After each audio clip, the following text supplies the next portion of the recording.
Assalamualaikum warahmatullahi wabarakatuh. Perkenalkan, nama saya Muhammad Faiz dengan NPM 233111029. Saya di sini akan menjelaskan materi terkait tentang perusahaan koperasi. Yang pertama, pengertiannya. Akuntansi merupakan salah satu aspek yang sangat penting dalam mengelola koperasi. Akuntansi koperasi memungkinkan para pengelola untuk mengevaluasi praktik bisnis mereka, mengidentifikasi peluang dan mengambil tindakan yang tepat. Koperasi merupakan jenis lembaga keuangan yang unik dan bertujuan untuk meningkatkan kesejahteraan anggotanya. Oleh karenanya, proses akuntansi di lembaga koperasi akan berbeda dengan akuntansi umum lainnya. Akuntansi koperasi adalah cabang akuntansi yang mengatur dan menganalisis aktivitas keuangan dari koperasi. Koperasi sendiri merupakan lembaga keuangan bisnis yang didirikan oleh sekelompok orang untuk memenuhi tujuan yang berkaitan dengan kebutuhan, kepentingan dan tujuan bersama. Akuntansi koperasi memiliki beberapa perbedaan penting dengan akuntansi komersial. Sebab, koperasi berfokus pada kesejahteraan anggota dan kepentingan komunitas yang mereka layani.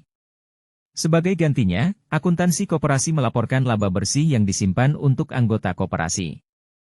Akuntansi koperasi berfungsi membantu koperasi mengatur keuangan mereka dan memastikan bahwa setiap transaksi yang terjadi dicatat dengan benar. Jenis-jenis transaksi dalam perusahaan koperasi. Yang pertama, transaksi setoran. Transaksi setoran di koperasi bisa berbentuk setoran modal yang akan menentukan kepemilikan, simpanan pokok dan simpanan wajib, serta setoran modal yang tidak akan menentukan kepemilikan, simpanan sukarela, tabungan, simpanan berjangka, dan lainnya. Kedua, transaksi pelayanan. Transaksi pelayanan adalah proses pembayaran yang dilakukan oleh anggota koperasi untuk mendapatkan berbagai pelayanan dari koperasi. Pelayanan yang diberikan oleh koperasi dapat berupa pinjaman, pembebasan biaya administrasi, pembelian produk, dan layanan lainnya. Transaksi pelayanan juga dapat berupa pembayaran untuk berbagai pengeluaran seperti biaya administrasi, bunga, biaya pemeliharaan, dan sebagainya. Transaksi koperasi dengan non-anggota. Transaksi antara koperasi dengan non-anggota adalah transaksi yang dilakukan oleh koperasi dengan orang luar yang bukan anggotanya. Transaksi ini meliputi layanan pembayaran, penjualan produk, jasa, dan lainnya.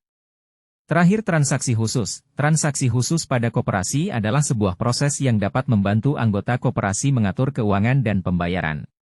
Transaksi ini bisa berbentuk penerimaan pengembalian modal penyertaan proyek, penerimaan hibah donasi, pembentukan dana cadangan, dan pembebanan biaya koperasi. Contoh transaksi perusahaan koperasi. Pencatatan pembelian barang koperasi membeli barang dengan harga Rp10 juta untuk dijual kembali. Pencatatan dalam jurnal koperasi adalah sebagai berikut. Debit persediaan barang dagangan Rp10 juta. Kredit kas Rp10 juta. Pencatatan penjualan barang koperasi menjual barang dengan harga Rp15 juta. Pencatatan dalam jurnal koperasi adalah sebagai berikut. Debit kas Rp15 juta. Kredit pendapatan penjualan barang Rp15 juta. Pencatatan biaya operasional koperasi membayar biaya operasional sebesar Rp2 juta. Pencatatan dalam jurnal koperasi adalah sebagai berikut.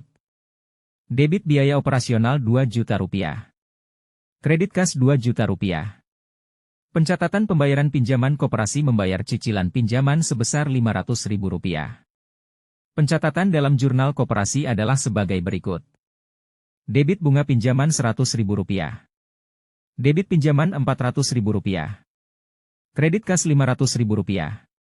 Pencatatan bagi hasil anggota koperasi memberikan bagi hasil kepada anggota sebesar Rp1 juta. Pencatatan dalam jurnal koperasi adalah sebagai berikut.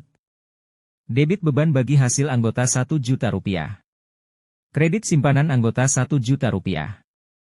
Itu saja penjelasan dari saya tentang pengertian perusahaan koperasi dan transaksinya, kurang lebihnya akan dilanjutkan di video selanjutnya. Terima kasih. Wassalamualaikum warahmatullahi wabarakatuh.